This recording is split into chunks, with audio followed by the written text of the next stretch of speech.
दोस्तों, दिनाक्षी short hand में आपका स्वागत है।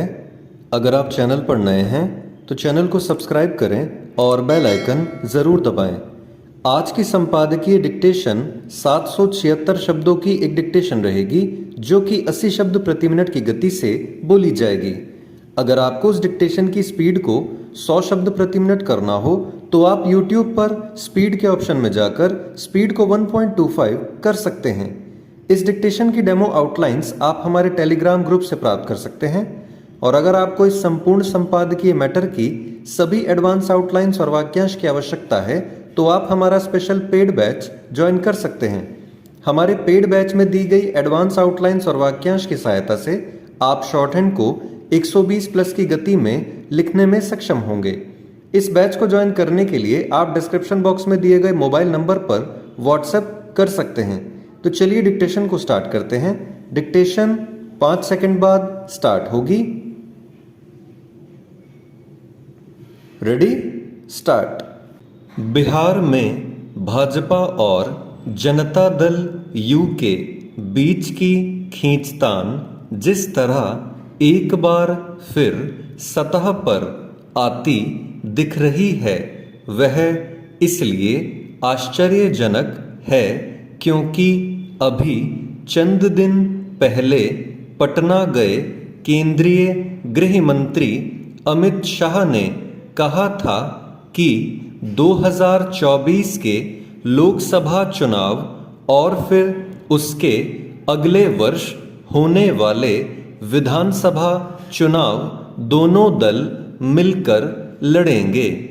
उनके अतिरिक्त भाजपा के अन्य वरिष्ठ नेता भी यह रेखांकित करते रहे हैं कि 2025 तक मुख्यमंत्री नीतीश कुमार ही रहेंगे।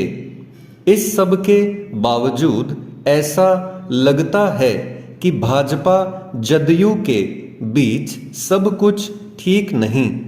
इसका एक संकेत तो दोनों दलों के राज्य स्तर के नेताओं की ओर से लगातार एक दूसरे के खिलाफ तीखी होती बयानबाजी से मिलता है और इससे भी कि नीतीश कुमार न तो नीति आयोग की बैठक में भाग लेने दिल्ली आए न राष्ट्रपति रामनाथ कोविंद के विदाई समारोह में शामिल हुए और न ही नई राष्ट्रपति द्रौपदी मुर्मू के शपथ ग्रहण समारोह में।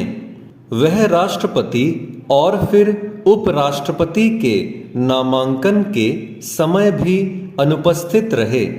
इसकी भी अनदेखी नहीं की जा सकती कि अमित शाह के बयान के बाद जदयू नेता उपेंद्र कुशवाहा ने यह कहा कि गठबंधन कब तक रहेगा इसकी कोई गारंटी नहीं।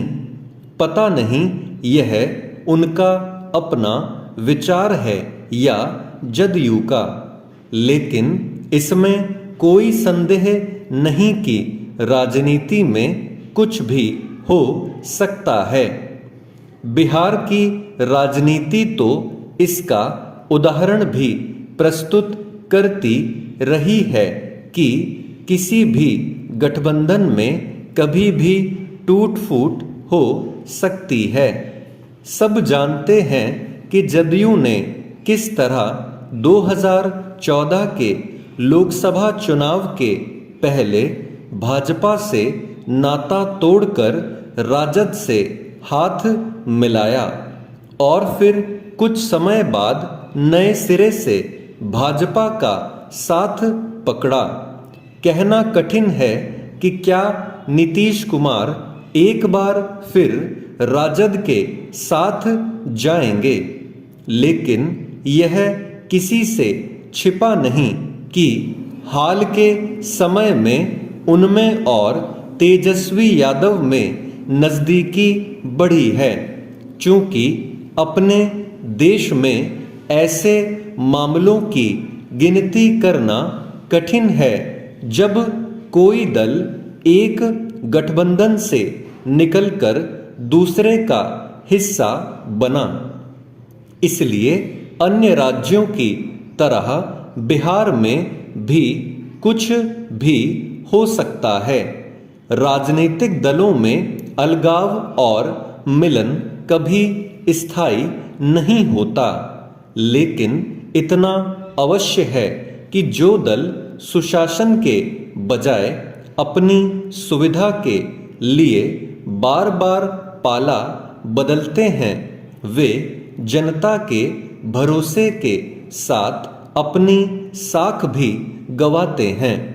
बिहार में गठबंधन के रिश्ते फिर से बदले या नहीं, लेकिन यह तय है कि यदि सत्ता का कोई नया समीकरण बनता है तो उसका सबसे अधिक नुकसान राज्य की जनता को उठाना पड़ेगा।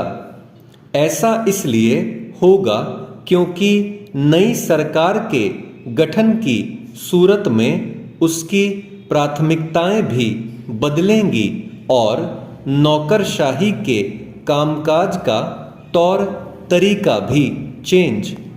किसी भी राज्य को विकास के पथ पर अग्रसर करने के लिए शिक्षा, स्वास्थ्य और सड़क के साथ संचार सुविधाओं की उपलब्धता भी बहुत जरूरी होती है। विशेषकर कोरोना काल के बाद तो संचार सुविधाओं की अहमियत और अधिक बढ़ गई है। इस दृष्टिकोण से देखें तो केंद्र सरकार द्वारा उत्तराखंड में 1200 से अधिक मोबाइल टावर लगाने की स्वीकृति दिया जाना किसी बड़ी उपलब्धि से कम नहीं है। मुख्यमंत्री पुष्कर सिंह धामी ने अपने दिल्ली दौरे में केंद्रीय संचार मंत्री अश्वनी वैष्णव से भेंट कर राज्य में संचार सुविधाओं को और बेहतर करने के लिए सहायता का अनुरोध किया।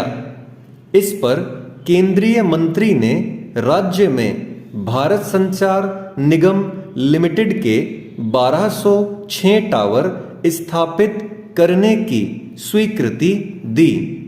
इस तरह के प्रत्येक टावर की स्थापना पर लगभग 1 करोड़ रुपए की लागत आएगी। उत्तराखंड के लिए यह इसलिए भी महत्वपूर्ण है क्योंकि यह विषम भौगोलिक परिस्थितियों वाला राज्य है।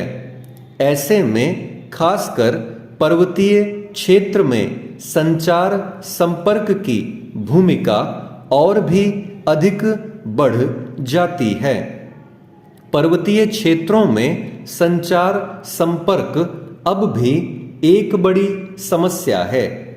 इसके अलावा प्रदेश सरकार वर्तमान में जनता के लिए सभी सेवाओं को ऑनलाइन कर रही है। सरकार की यह पहल तभी सफल हो सकती है जब आम जनता को मिलने वाली संचार सुविधाओं की स्थिति बेहतर हो।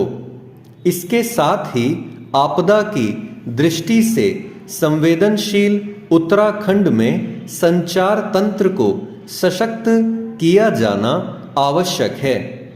यद्यपि प्रदेश में संचार सुविधाओं के विस्तार की दिशा में काफी प्रयास हुए हैं, लेकिन अभी बहुत कुछ किया जाना बाकी है।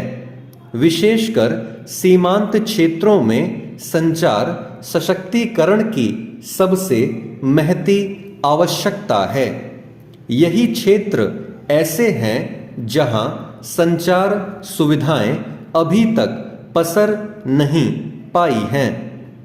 ऐसे में आपदा अथवा अन्य किसी अपरिहार्य स्थिति में वहां से सूचनाएं नहीं मिल पाती। साथ ही सरकार की विभिन्न कल्याणकारी योजनाओं की जानकारी भी इन क्षेत्रों में आम जन तक नहीं पहुंच पाती और वे इनके लाभ से वंचित रहते हैं। उत्तराखंड पर्यटन की दृष्टि से अपार संभावनाओं वाला राज्य है। सरकार ग्रामीण क्षेत्रों में पर्यटक सुविधाओं के विस्तार के मद्देनजर होम स्टे योजना को बढ़ावा दे रही है। इसमें भी संचार तंत्र की महत्वपूर्ण भूमिका है। स्टॉप।